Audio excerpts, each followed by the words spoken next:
В Ингушетии прошли похороны военнослужащих Гелани Горчханова и Асланбека Кукурхуева, погибших в зоне специальной военной операции. Первый вице-премьер Ингушетии Магомед Евлоев вместе с другими представителями органов власти республики посетили семьи погибших в селении Яндаре и селении Нестеровское. Выразив соболезнования по поручению главы Ингушетии Махмуда Али Калиматова, вице-премьер передал материальную помощь. Магомед Евлоев также заверил семьи военнослужащих, что руководством республики будет оказана всесторонняя поддержка. В нашей стране дан старт первому конкурсу Президентского фонда природы, организованному Координационным комитетом по поддержке экологических и природоохранных проектов. Экология стала важной составляющей государственной политики нашей страны. Ингушетия – один из самых экологически чистых регионов, но все может измениться, если безответственно относиться к сохранению этого статуса.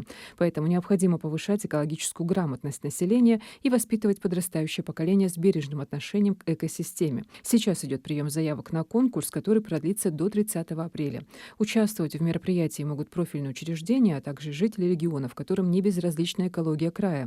Победитель получит грантовую поддержку в размере 1 миллиард рублей.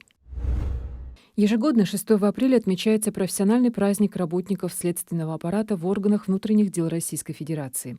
Следственный аппарат МВД – крупнейшая структура органов предварительного следствия, расследующая 93% преступлений. Следственный департамент Министерства внутренних дел Российской Федерации является самостоятельным структурным подразделением Центрального аппарата МВД России, обеспечивающим и осуществляющим в пределах своей компетенции функции Министерства по выработке и реализации государственной политики и нормативно-правовому регулированию, а также правоприменительные полномочия в сфере расследования преступлений, отнесенных к подследовательности следователей органов внутренних дел России, а также исполнения законодательства России об уголовном судопроизводстве.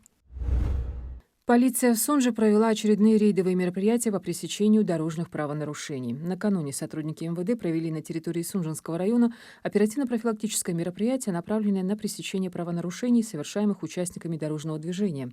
Всего стражи правопорядка выявили 29 административных правонарушений, в том числе 9 нарушений с тонировкой. Кроме того, полицейские обеспечили растонирование на месте еще 19 автомашин и доставили в отдел 4 граждан. С 1 апреля 2025 года власти дополнили правила выдачи семейных ипотек. Теперь семьи с ребенком до 6 лет смогут с помощью ипотеки купить жилье на вторичном рынке.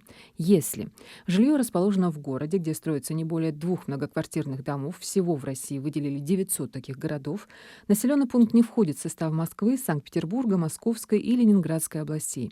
Многоквартирный дом не признан аварийным и ему не более 20 лет. ТЮЗ приглашает на благотворительный спектакль «Гадкий утенок». 8 апреля в 14:00 в Театре юного зрителя состоится благотворительный показ спектакля «Гадкий утенок». Спектакль по мотивам знаменитой сказки Ганса Христиана Андерсена расскажет зрителям о доброте, принятии и силе духа. На показ приглашаются семьи участников СВО, малоимущие и многодетные семьи, дети и подростки, люди с инвалидностью, родители. Вход свободный, участие абсолютно бесплатное. 5 апреля в Нальчике состоялся всероссийский турнир по грэпплингу, на котором ингушские спортсмены продемонстрировали выдающийся результат. В общей сложности они завоевали 5 золотых, 4 серебряные и 6 бронзовых медалей, укрепив свою репутацию как одни из сильнейших грэпплеров в стране.